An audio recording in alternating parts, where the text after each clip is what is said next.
Everyone, welcome back to my YouTube channel. दोस्तों, कैसे हैं आप सब? उम्मीद करती हूँ बहुत बढ़िया होंगे, मजे में होंगे। मैं भी बिल्कुल बढ़िया हूँ। तो जैसा कि आप सभी जानते हैं, हमने DSSB PRT से रिलेटेड एक पेडागोजी सीरीज स्टार्ट की है, लेकिन यहाँ पर आप लोगों को बताना चाहूंगी कि ये एक कॉमन पेडागोजी सीरीज है।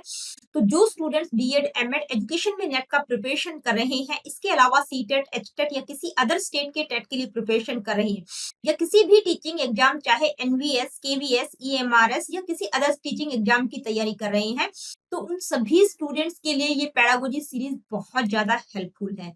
तो चलिए जी, स्टार्ट करते हैं आज का टॉपिक। और आप सभी जानते हैं, हमने इंफॉर्मेशन और कम्युनिकेशन टेक्नोलॉजी यानी कि आईसीटी का टॉपिक स्टार्ट किया था, जो कि आपका हर जगह है। बीएड एमएड एजुकेशन में नेट या DSSB यानी कि ये आईसीटी का कॉमन टॉपिक है, और सभी का सिलेबस देखकर ही मैंने ये सब टॉपिक्स इंक्लूड किए थे। तो आईसीटी के टॉपिक को मैंने 2 पार्ट्स में डिवाइड किया था। आईसीटी फॉर टीचिंग और लर्निंग, जो कि पहला पार्ट था, वो मैं आप लोगों को कंप्लीट करवा चुकी हूँ। और अब आईसीटी का ये सेकंड पार्ट है, पार्ट 2 है, जिसमें हम कंप्यूटर से रिलेटेड सब टॉपिक्स को डिस्कस कर रहे हैं। अब कंप्यूटर से रिलेटेड 16 सब टॉपिक्स मैंने स्टार्टिंग में आप लोगों को बताए थे। ये 16 सब टॉपिक्स इस सेकंड पार्ट में हम डिस्कस करेंगे, जिनमें से 8 सब टॉपिक्स मैं आप लोगों को करवा चुकी हूँ, यानी कि फर्स्ट से लेके 8 तक सब टॉपिक्स हम कंप्लीट कर चुके हैं। आज की वीडियो में हम इंटरनेट, इंट्रानेट और एक्स्ट्रानेट, देखिए इंटरनेट का टॉपिक ही अपने आप में बहुत बड़ा है। तो इंटरनेट के बारे में आज की इस वीडियो में हम डिटेल में पढ़ेंगे। इंटरनेट होता क्या है, इंटरनेट किस तरह से काम करता है, इंटरनेट का मालिक कौन है, इंटरनेट के एप्लीकेशन एरियाज कौन कौन से हैं, इंटरनेट कनेक्शन किस तरह से लिया जाता है, कौन कौन से कनेक्शन हो सकते हैं, इंटरनेट की लेयर्स कौन कौन सी होती हैं। तो इंटरनेट को बिल्कुल डिटेल में करवाने की कोशिश करूंगी आप लोगों को। उसके बाद इंटरनेट और इंट्रानेट, इंट्रानेट क्या होता है, इंटरनेट और इंट्रानेट में डिफरेंस और सिमिलरिटीज क्या क्या होती है, और उसके बाद एक्स्ट्रानेट के बारे में हम बात करेंगे। तो आज का सेशन बहुत ज्यादा इंपॉर्टेंट होने वाला है, तो वीडियो में लास्ट तक बने रहिएगा। तो चलिए स्टार्ट करते हैं। इंटरनेट होता क्या है? देखिए, यहाँ पर आप लोगों को पहले पता होना चाहिए कि जब हम इंटरनेट की बात करते हैं, तो दुनिया में लगभग 400 करोड़ लोग ऐसे हैं जो इंटरनेट का प्रयोग करते हैं। और इंटरनेट यूजर्स के मामले में भारत जो है दुनिया का दूसरा बड़ा देश है जो इंटरनेट का यूज करता है। अब ये जो वीडियो में डालूंगी, तो ये भी आप तक कैसे पहुंच रही है, इंटरनेट के जरिए आप इसको देख पाएंगे। तो जब हम इंटरनेट को ऑन करते हैं, तो कौन सी ऐसी चीज है जिससे आप जुड़ जाते हैं कि आप एक क्लिक करते ही कोई भी सॉन्ग, वीडियो, गाना, कुछ भी चीज आपके स्क्रीन पर आ जाती है। तो ये इंटरनेट होता क्या है, कैसे काम करता है, इसके बारे में जानेंगे। तो देखिए, सबसे पहले बात करते हैं कि ये इंटरनेट है क्या। तो इंटरनेट 2 शब्दों के मेल से बना है। कौन कौन से? इंटर और नेट। अब इंटर का मतलब होता है इंटरकनेक्टेड, और नेट का मतलब होता है नेटवर्क, यानी कि जो नेटवर्क आपस में कनेक्टेड है। तो इंटरनेट का मतलब क्या है? इंटरकनेक्टेड नेटवर्क्स, यानी कि इसमें बहुत सारे devices, computers, PCs, laptop, mobile phone, server, router वगैरह हैं। ये सारे के सारे डिवाइसेस आपस में कनेक्टेड हैं, यानी कि नेटवर्क का पूरा एक जाल बना हुआ है, ठीक है। और ये जो इंटरकनेक्टेड नेटवर्क है, यानी कि जो नेटवर्क आपस में कनेक्टेड है, वो एक इंटरनेट प्रोटोकॉल का यूज करता है। यानी कि ये जितने भी सेवरल बिलियन डिवाइसेस आपस में वर्ल्ड के अंदर कनेक्टेड है, वो किसको फॉलो करते हैं? इंटरनेट का एक प्रोटोकॉल होता है, सेट ऑफ इंस्ट्रक्शंस, उसको फॉलो करते हैं। इसलिए इसको क्या कहा जाता है? नेटवर्क ऑफ नेटवर्क्स, यानी कि नेटवर्कों का भी ये नेटवर्क है। क्यों कहा जाता है? क्योंकि millions of private, public, academic, business, government network सारे क्या है? आपस में एक दूसरे से कनेक्टेड है। तो इंटरनेट क्या होता है? इंटरकनेक्टेड नेटवर्क, यानी कि इसमें बहुत सारे नेटवर्क आपस में कनेक्टेड होते हैं। तो अब हम बात करेंगे भाई, ये इंटरनेट काम कैसे करता है, इंटरनेट कैसे काम करता है। यानी कि इसमें जो बहुत सारे डिवाइसेस हैं, उनको आपस में कनेक्ट करने की आवश्यकता क्यों पड़ी, क्यों उनको जोड़ना पड़ा? तो सारा खेल किसका है? डेटा का है। यानी कि डेटा को शेयर करने के लिए, रिसोर्सेज को शेयर करने के लिए, कम्युनिकेट करने के लिए किसकी आवश्यकता पड़ी? इन सभी डिवाइसेस को आपस में कनेक्ट करने की आवश्यकता पड़ी। अब ये जो मेरा वीडियो है, ये भी आप कैसे देख पा रहे हैं? इंटरनेट के थ्रू। ये भी एक प्रकार का डेटा है। किस प्रकार का डेटा है? ऑडियो विजुअल डेटा है, यानी कि ऑडियो और विजुअल डेटा को मिलाकर एक वीडियो फाइल तैयार किया गया। अब बात आती है कि भाई, ये जो डेटा है, ये तो मेरे डिवाइस में है, यानी कि मेरे पास होना चाहिए, लेकिन ये आपके डिवाइस तक कैसे पहुंचा? तो मेरे डिवाइस और आपके डिवाइस के बीच में कोई बिचौलिया है, ठीक है, यानी कि बिचौलिया है। इस बिचौलिए का नाम क्या है? सर्वर। कौन है ये? सर्वर, यानी कि सर्वर के थ्रू मेरे डिवाइस पर जो वीडियो थी वो आप तक पहुंची। सर्वर यानी कि इंटरनेट पर जो भी डाटा उपलब्ध होता है वो किसी ना किसी पर्टिकुलर सर्वर पर होता है। अब आप कहेंगे कि ये सर्वर क्या होता है? तो सर्वर भी एक प्रकार का कंप्यूटर होता है। इस सर्वर का काम क्या होता है? डेटा को सहेज कर रखना और जिसकी जैसी डिमांड हो उसके अकॉर्डिंग डाटा को उसको सेंड कर। अब जब ये वीडियो मैंने अपलोड किया, यानी कि ये जो मेरा वीडियो था ये जैसे ही मैंने इंटरनेट पर अपलोड किया तो ये किस पर जाकर सेव हुआ, यानी कि किसी एक सर्वर में जाकर ये डेटा सेव हो गया। अब जैसे ही आपने इस वीडियो के लिंक पर क्लिक किया तो उस सर्वर ने इस डेटा को आपके डिवाइस तक भेज दिया। तो जो सर्वर होता है वो क्या करता है? डेटा को सप्लाई करने का काम करता है। अब बात आती है कि भाई ये जो सर्वर है ये कहाँ पर होता है? ये सर्वर भी तो कहीं ना कहीं होता होगा। तो ये जो सर्वर होते हैं ये किसी ना किसी डेटा सेंटर्स में होते हैं। अब डेटा सेंटर का मतलब क्या है? कि जहां पर बहुत सारा डेटा इकट्ठा रखा जाता है। जैसे बड़े बड़े गोदाम होते हैं उनमें बहुत सारा सामान होता है, इसीलिए डेटा को सहेज कर रखने के लिए बड़े बड़े डेटा सेंटर्स होते हैं। अब ये क्या करते हैं? एक डेटा सेंटर में क्या होता है, मान लीजिए ये किसी एक बड़ी कंपनी का डेटा सेंटर है, ये दूसरा डेटा सेंटर है, तीसरा डेटा सेंटर है, तो हर एक डेटा सेंटर में बहुत सारे सर्वर्स होते हैं। इन डेटा सेंटर्स का काम क्या होता है? इन सर्वर्स की सेफ्टी और सिक्योरिटी रखना है, यानी कि इन सर्वर्स के अंतर्गत, इसके अंदर जो भी सर्वर्स है उनमें जो डाटा स्टोर है उसको सहेज कर रखना, उसको सेफ रखना। अब मान लीजिए मैंने ये वीडियो अपलोड किया यूट्यूब पर और यूट्यूब पर ये वीडियो आप देख रहे हैं, तो यूट्यूब का भी जो डेटा है वो किसी ना एक डेटा सेंटर के सर्वर में होगा। तो यूट्यूब किसका है? गूगल का है। तो यूट्यूब का जो डेटा होगा वो गूगल के डेटा सेंटर के किसी ना किसी एक सर्वर में सेव हुआ होगा। तो जितनी भी बड़ी बड़ी कंपनीज हैं जैसे गूगल है, फेसबुक है, माइक्रोसॉफ्ट है, अमेजन है, इनके अपने बड़े बड़े डेटा सेंटर्स होते हैं। अब बात आती है कि हर एक छोटी वेबसाइट डेटा सेंटर नहीं ले सकती, यानी कि हर एक का अपना डेटा सेंटर नहीं होता। तो वो क्या करती है? इन बड़ी कंपनियों के जो डेटा सेंटर्स होते हैं उनमें किसी एक सर्वर को ले लेती हैं, क्योंकि ये जो बड़ी-बड़ी कंपनीज होती हैं ये अपने सर्वर किराए पे देती हैं। जैसे अमेज़न ने बहुत सारे अपने सर्वर्स किराए पर दे रखे हैं। अब यहाँ पर एक प्रॉब्लम क्या आती है कि जो कंपनीज के नाम मैंने आपको बताए हैं, अमेज़न, फेसबुक, माइक्रोसॉफ्ट, यानी कि इनके अपने बड़े-बड़े डेटा सेंटर्स हैं, ये सारी अमेरिकन कंपनीज हैं। तो इनके जो डेटा सेंटर्स हैं वो कहाँ पर है? अमेरिका में है। अब जो इंटरनेट का जो जाल है वो पूरी की पूरी दुनिया में बिछाया गया है, यानी कि पूरी दुनिया को इंटरनेट से कनेक्ट किया गया है। तो अमेरिका से दुनिया के दूसरे कोने तक इंटरनेट कैसे पहुंचता है? तो एक तो सीधा सा रास्ता है कि भी सैटेलाइट के थ्रू जो है डाटा पूरे मतलब पूरे वर्ल्ड में ट्रांसमिट हो रहा है। लेकिन सैटेलाइट के थ्रू जो डाटा ट्रांसमिट होता है उसकी स्पीड बहुत स्लो होती है, क्योंकि वो पहले सैटेलाइट को जाता है उसके बाद ट्रांसमिट होता है, तो उसकी स्पीड बहुत कम होती है। तो इसका तोड़ क्या निकाला गया? Fibre optic cables. देखिए फाइबर ऑप्टिक केबल का एक पूरा का पूरा जाल बिछाया गया। तो अब फाइबर ऑप्टिक केबल क्या होती है? हर एक फाइबर ऑप्टिक केबल में बहुत सारे स्ट्रिंग्स होते हैं। एक जो स्ट्रिंग है यानी कि फाइबर का जो एक स्ट्रिंग होता है वो हमारे बाल से भी बहुत ज्यादा पतला होता है। तो इन स्ट्रिंग्स के थ्रू जो है डाटा लाइट के जरिए जाता है, और हम सभी जानते हैं कि यानी कि इनमें जो डाटा ट्रेवल कर रहा है वो लाइट के थ्रू कर रहा है, और लाइट की स्पीड बहुत ज्यादा होती है।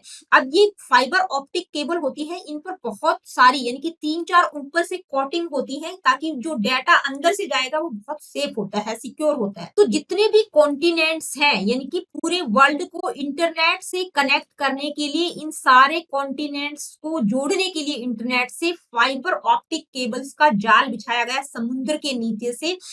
पूरे समुद्र के नीचे से ये फाइबर ऑप्टिक केबल्स बिछी हुई है ताकि पूरे वर्ल्ड को इंटरनेट से कनेक्ट किया जा सके। जैसे ही समुद्र मतलब खत्म होता है तो जब जमीन शुरू होती है तो वहां पर ये जो फाइबर ऑप्टिक केबल्स है ये अंडरग्राउंड हो जाती है, और जमीन के नीचे से ही ये आपके गली मोहल्ले और शहर तक पहुंचती है।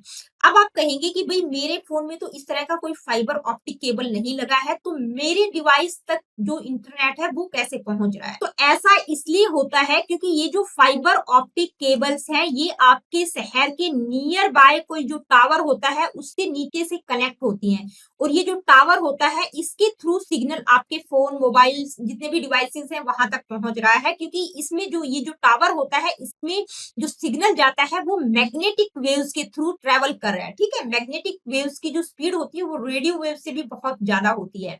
तो फाइबर ऑप्टिक केबल्स को नीचे से इन टावर से कनेक्ट किया गया है। तो इस तरह से जो है इंटरनेट काम करता है, आई होप कि आप लोगों को समझ आया होगा। अब हम बात करेंगे कि हम इंटरनेट से जुड़ने के लिए अलग-अलग तरह के कनेक्शंस का प्रयोग करते हैं, ठीक है? हम किस तरह से इंटरनेट से जुड़े हुए हैं, तो उसके बहुत सारे डिफरेंट डिफरेंट कनेक्शंस हो सकते हैं। कौन-कौन से हो सकते हैं? फर्स्ट है डायल अप कनेक्शन।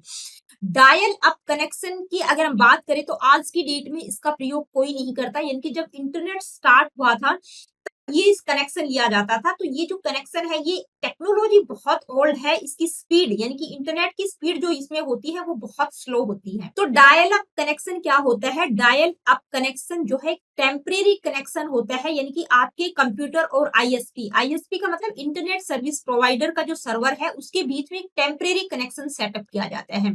इसके लिए मोडम का होना बहुत जरूरी है, यानी कि मोडम के थ्रू ही आपका जो डिवाइस है वो इंटरनेट से कनेक्ट हो पाएगा, यानी कि मोडम एक्सटर्नल हो या इंटरनल हो। अब मोडम का काम क्या होता है? यानी कि ये जो आपके डिवाइस से जो डाटा जा रहा है, यानी कि जो सिग्नल जाएगा वो क्या होता है? डिजिटल सिग्नल होता है। मोडम क्या करता है? इंटरनेट एनालॉग सिग्नल को समझता है, तो मोडम क्या करता है? डिजिटल सिग्नल को एनालॉग सिग्नल में और एनालॉग सिग्नल को डिजिटल सिग्नल में कन्वर्ट करने का काम करता है। तो मोडम का होना बहुत जरूरी है। अब ये जो डायल अप कनेक्शन है इसका सेटअप कैसे किया जाता है, यानी कि इसको कैसे इंटरनेट से कनेक्ट करने के लिए इसको किस तरह से सेट किया जाता है? तो सबसे पहले आपका जो कंप्यूटर डिवाइस है उसको प्लग इन करेंगे, उसके बाद आप क्या करेंगे, यानी कि आईएसपी इंटरनेट सर्विस प्रोवाइडर का जो भी फोन नंबर, आईडी, जो पासवर्ड वगैरह होगा वो एंटर करेंगे। अब आप ऑनलाइन जाने के लिए क्या करेंगे, यानी कि आपके जो डिवाइस है, आपका जो कंप्यूटर है उसमें जो डायल अप सॉफ्टवेयर है, ठीक है, उस सॉफ्टवेयर को क्या करेंगे? ओपन करेंगे। उसमें जो एक कनेक्ट का ऑप्शन आएगा, उस सॉफ्टवेयर को जब आप ओपन करेंगे तो उसमें जब आप कनेक्ट पर क्लिक करेंगे तो उसके बाद क्या होगा? जो मोडम है वो आपके आईएसपी यानी कि इंटरनेट सर्विस प्रोवाइडर को नंबर डायल करेगा और कुछ सेकंड्स के बाद आप कनेक्ट कर पाएंगे, यानी कि हल्की सी साउंड सुनाई देगी और आपका कनेक्शन जो है सेट हो जाएगा। तो डायल अप कनेक्शन जो है एक बहुत ही पुरानी टेक्नोलॉजी है और इसमें जो इंटरनेट की स्पीड होती है वो बहुत कम होती है। तो जब स्टार्टिंग में इंटरनेट का हम यूज करने लगे थे तो उस टाइम इस टेक्नोलॉजी का प्रयोग किया जाता था। आज की डेट में इस टेक्नोलॉजी का प्रयोग कोई नहीं करता। इसके बाद है ब्रॉडबैंड कनेक्शन। देखिए ब्रॉडबैंड कनेक्शन की हम बात करें तो ब्रॉडबैंड कनेक्शन बहुत ज्यादा आज की डेट में यूज किया जाता है, या वायरलेस कनेक्शन का हम यूज करते हैं। तो ये जो ब्रॉडबैंड कनेक्शन होता है ये एक तरह से हाईवे का काम करता है इंटरनेट में, यानी कि इसकी स्पीड बहुत ज्यादा होती है, सुपर फास्ट स्पीड प्रोवाइड करता है, इंफॉर्मेशन, लॉट ऑफ इंफॉर्मेशन को सेकंड्स के हिसाब से वो डाटा को सेंड कर सकता है। तो ब्रॉडबैंड की अगर हम बात करें तो उसके थ्रू आप वीडियोस, ऑनलाइन गेम, कोई भी फाइल डाउनलोड कर सकते हैं, यानी कि किसी प्रकार का वेट आपको नहीं करना पड़ेगा। बहुत ही सुपर फास्ट होती है इंटरनेट की स्पीड। क्या क्या आ जाते हैं ब्रॉडबैंड कनेक्शन में? एक तो हमने जो ऑप्टिकल फाइबर ऑप्टिक कनेक्शंस की बात की, यानी कि ऑप्टिकल फाइबर केबल जो है उनके थ्रू, या डीएसएल डिजिटल सब्सक्राइबर लाइन जो होती है उनके थ्रू भी कनेक्ट कर सकते हैं, ठीक है। इसके बाद है वायरलेस कनेक्शन। तो ये आज की डेट में ज्यादातर हम इंटरनेट यूज करते हैं वो वायरलेस इंटरनेट का प्रयोग करते हैं। तो ये दो प्रकार का होता है, एक वाईफाई का यूज हम करते हैं या वाईमैक्स के थ्रू, ये दोनों ही वायरलेस कनेक्शन है। अब वाईफाई क्या होता है? वायरलेस फिडेलिटी, यानी कि जो वाईफाई की रेंज होती है वो बहुत ज्यादा नहीं होती, छोटा सा जो एरिया होता है लोकल एरिया नेटवर्क होता है, यानी कि थोड़े से एरिया को ये कवर कर सकता है, बहुत दूर तक इसकी रेंज नहीं जाती, इसमें रेडियो वेव्स के थ्रू सिग्नल ट्रेवल करता है। और दूसरा होता है वाईमैक्स। अब वाईमैक्स की जो स्पीड होती है वो वाईफाई से थोड़ी सी ज्यादा होती है, क्योंकि इसमें क्या होता है, एक टावर होता है, टावर के थ्रू जो आसपास का एरिया होता है वहां पर सिग्नल पहुंचता है। अब ये जो टावर होता है ये 20 टू लेकर 50 किलोमीटर की रेंज को कवर कर सकता है, ठीक है। अब इसकी जो स्पीड होती है वो भी थोड़ी ज्यादा होती है वाईफाई के मुकाबले, क्योंकि इसमें जो है मैग्नेटिक वेव्स का प्रयोग किया जाता है। मैग्नेटिक वेव्स की जो स्पीड होती है वो रेडियो वेव्स से थोड़ी सी ज्यादा हो। तो अभी हमने देखा कि इंटरनेट से जुड़ने के अलग अलग मेथड्स हो सकते हैं, आप किसी भी मेथड का प्रयोग कर सकते हैं जो आपके लिए सुटेबल हो। अब हम बात करेंगे हु गवर्न्स द इंटरनेट, यानी कि इंटरनेट का मालिक कौन है। अब ये जो पूरा का पूरा वर्ल्ड वाइड वेब है, पूरा का पूरा नेटवर्क्स का जाल बिछा हुआ है, इसको कोई ना कोई ऑर्गेनाइजेशन या कोई ना कोई व्यक्ति तो देखता होगा। तो इंटरनेट का मालिक कौन है इसके बारे में हम बात करें तो भाई ये एक ग्लोबल नेटवर्क है, कोई एक सिंगल सेंट्रलाइज गवर्नमेंट या कोई एक ऑर्गेनाइजेशन या कोई एक पर्टिकुलर व्यक्ति इसका मालिक नहीं है, यानी कि बहुत सारा कॉम्बिनेशन ऑफ ऑर्गेनाइजेशंस, गवर्नमेंट्स और प्रोटोकॉल्स जो है इसको रेगुलेट करते हैं, इसको देखते हैं। तो देखिए इंटरनेट को बहुत सारे ऑर्गेनाइजेशंस मिलकर इसको देख रेख करते हैं। तो कुछ कॉमन ऑर्गेनाइजेशंस यहाँ पर मैं बता रही हूँ, सभी के बारे में हम बात नहीं कर रहे। जैसे आईकैन की अगर हम बात करें, आईकैन का मतलब क्या होता है, internet corporation assigned name and numbers, ठीक है। तो ये जो आईकैन है, ये ऑर्गेनाइजेशन क्या करता है, जितने भी डोमेन नेम्स और आईपी एड्रेसेस होते हैं, ठीक है, उनको मैनेज करने का काम कौन करता है, आईकैन।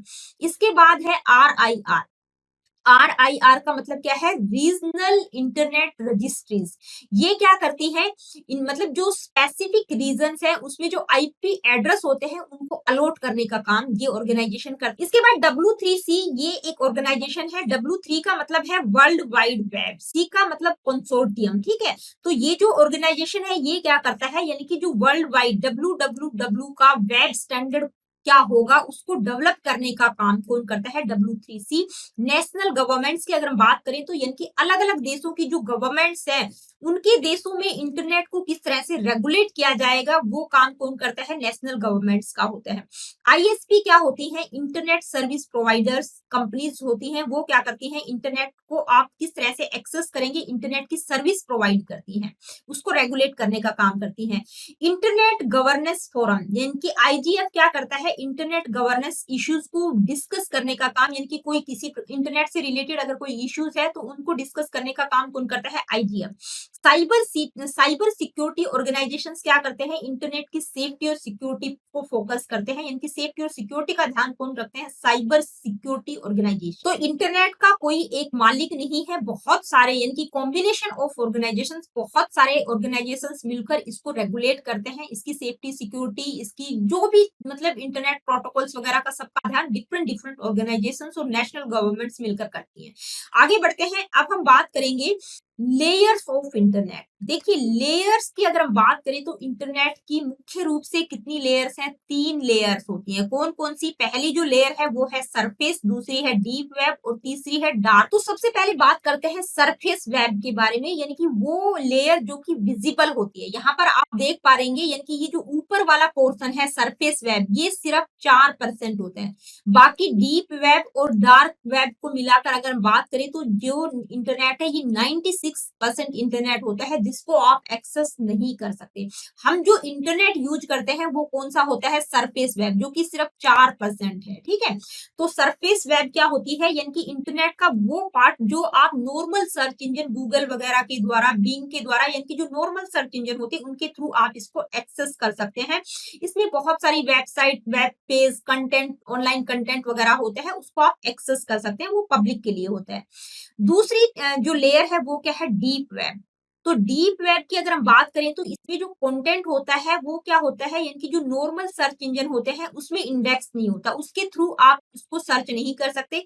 वो हिडन और सीक्रेट नहीं होता, बल्कि उसमें ऐसा कंटेंट होता है जिसके लिए आपको मतलब उसको एक्सेस करने के लिए आपको स्पेसिफिक परमिशन लेनी पड़ेगी, यानी कि पासवर्ड और सब्सक्रिप्शन वगैरह का यूज करके ही आप उसको एक्सेस कर सकते हैं। इसके बाद है डार्क वेब। तो देखिए डार्क वेब सबसे नीचे वाला एरिया होता है इंटरनेट का, हिडन पार्ट होता है, जो कि नॉर्मल सर्च इंजन के थ्रू आप किसी भी तरह से उसको एक्सेस नहीं कर सकते। उसके लिए एक स्पेशल सॉफ्टवेयर टॉर का प्रयोग किया जाता है, यानी कि टॉर के द्वारा ही आप उसको एक्सेस कर सकते हैं, यानी कि वो एक गुप्त रास्ता हम कह सकते हैं। उसमें जो मटेरियल होता है बहुत ही हिडन होता है, किसी भी तरह से नॉर्मल सर्च इंजन, नॉर्मल जो मतलब हम लोग होते हैं वो उसको एक्सेस नहीं कर सकते। उसको एक्सेस करने के लिए आपको एक स्पेशल सॉफ्टवेयर की आवश्यकता पड़ती है जिसको टोर कहते हैं। यहाँ पर अब क्या होता है, लीगल और इलीगल दोनों तरह का कंटेंट होता है।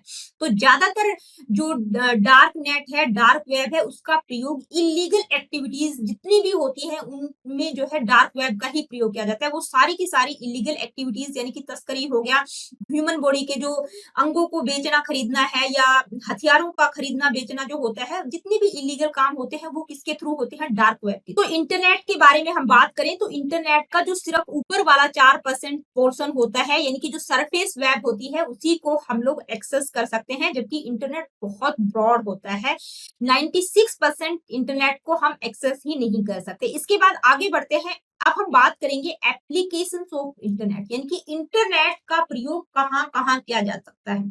तो देखिए हर फील्ड में इंटरनेट का प्रयोग किया जाता है, लेकिन यहाँ पर मैंने आप लोगों को कुछ कॉमन एप्लीकेशन एरियाज बताए हैं, जैसे कम्युनिकेशन, यानी कि ईमेल भेजने के लिए, इंस्टेंट मैसेजिंग के लिए, ऑडियो वीडियो कॉल करने के लिए, कम्युनिकेशन में आप इंटरनेट का प्रयोग कर सकते हैं। कोई भी इंफॉर्मेशन आप एक्सेस करना चाहते हैं तो वेब ब्राउजर, सर्च इंजन और ऑनलाइन लाइब्रेरीज का आप प्रयोग कर सकते हैं। सोशल नेटवर्किंग, यानी कि बहुत सारे सोशल नेटवर्क्स जैसे Facebook, Twitter, Instagram, Telegram, WhatsApp, ये सारे सोशल नेटवर्क हैं।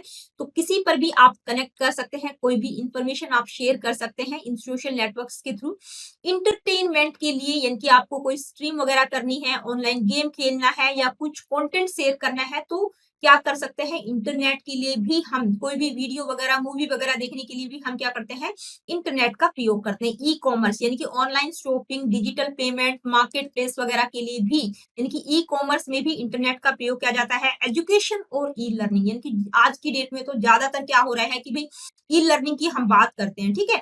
ऑनलाइन कोर्सेज हो गया, वर्चुअल क्लासरूम, डिजिटल लाइब्रेरी, सब में इंटरनेट का प्रयोग किया जाता है। Work and business, remote work हो गया या कोई वीडियो कॉन्फ्रेंसिंग वगैरह आपको करनी है, तो कोई भी किसी भी तरह का काम होता है, रिमोट एरियाज में आपको किसी से कनेक्ट करना है, तो उसके लिए भी इंटरनेट का होना बहुत जरूरी है। हेल्थ केयर, यानी कि टेलीमेडिसिन और हेल्थ इंफॉर्मेशन में भी इंटरनेट की आवश्यकता पड़ती है, यानी कि मेडिकल लाइन में भी इंटरनेट की आवश्यकता पड़ती है। हर जगह, हर फील्ड में इंटरनेट की आवश्यकता है। तो देखिए, अभी तक हमने सिर्फ और सिर्फ इंटरनेट के बारे में पढ़ा है। इंटरनेट होता क्या है, कैसे काम करता है, इंटरनेट कनेक्शन आप किस तरह से ले सकते हैं, इंटरनेट की लेयर्स कितनी होती हैं, और इंटरनेट के एप्लीकेशन एरियाज कौन कौन से हो सकते हैं। अब हम बात करेंगे इंट्रानेट की।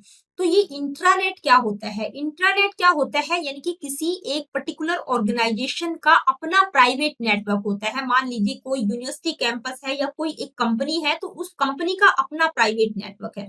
तो उसमें फायदा क्या होता है कि भाई ये कोई कंपनी है, मान लीजिए इस कंपनी के जितने भी लोग होंगे वो ही सिर्फ इस नेटवर्क को एक्सेस कर सकते हैं। बाहर की कोई भी, मतलब कोई भी व्यक्ति, कोई भी बाहर की जो पब्लिक है वो इसको एक्सेस नहीं कर सकती। तो अब इसमें फायदा क्या होता है कि जो भी इंफॉर्मेशन रहती है, जो भी फाइल्स वगैरह शेयर की जाती है, तो वो सेफ और सिक्योर रहती है, क्योंकि आम पब्लिक उसको एक्सेस नहीं कर सकती। सिर्फ और सिर्फ उस कंपनी के लोग ही उसको एक्सेस कर सकते हैं। तो इंट्रानेट में भी क्या होता है भाई, हर कंप्यूटर का अपना एक यूनिक आईपी एड्रेस होता है। अब हम बात करेंगे कि भाई ये इंटरनेट और इंट्रानेट, इन दोनों में क्या क्या सिमिलरिटीज और डिफरेंसेस होते हैं। तो सबसे पहले अगर हम सिमिलरिटीज की बात करें, यानी कि दोनों में क्या क्या समानताएं हैं, तो दोनों को मतलब किसकी आवश्यकता पड़ती है, आईपी एड्रेस की। यानी कि चाहे इंट्रानेट का प्रयोग करें या इंटरनेट का, दोनों के लिए आईपी एड्रेस का होना बहुत जरूरी है। अब दोनों क्या है, instant messenger service like Google talk या याहू, मतलब क्या है, इंस्टेंट मैसेंजर सर्विस है। इसके बाद इंटरनेट और इंट्रानेट को एक्सेस करने के लिए कोई ना कोई पर्टिकुलर वेब ब्राउजर होना बहुत जरूरी है। विदाउट वेब ब्राउजर के ना ही आप इंटरनेट को एक्सेस कर सकते हैं, ना ही इंट्रानेट को। तो ये कुछ सिमिलरिटीज हमने देखी इंटरनेट और इंट्रानेट में। अब हम देखेंगे डिफरेंस क्या क्या होता है इंटरनेट और इंट्रानेट में। तो इंटरनेट क्या है, general to personal computers world wide, यानी कि पूरे वर्ल्ड में फैला हुआ है, ये वर्ल्ड वाइड वेब है। जबकि इंट्रानेट क्या होता है, स्पेसिफिक होता है, यानी कि जिस किसी कंपनी या किसी ऑर्गेनाइजेशन का अपना नेटवर्क होता है, ठीक है।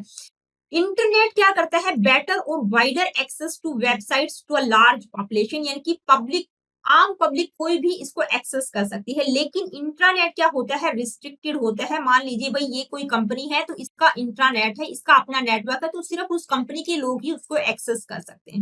इंटरनेट की अगर हम बात करें तो इंटरनेट सेफ नहीं है जितना इंट्रानेट है। क्यों, क्योंकि ये आम पब्लिक के लिए है। यहाँ पर हैकर्स भी हो सकते हैं, चोर डाकू वगैरह भी होते हैं जो किसी की भी इंफॉर्मेशन को हैक कर सकते हैं। लेकिन इंट्रानेट क्या होता है, सेफ होता है, क्योंकि ये प्राइवेट नेटवर्क होता है।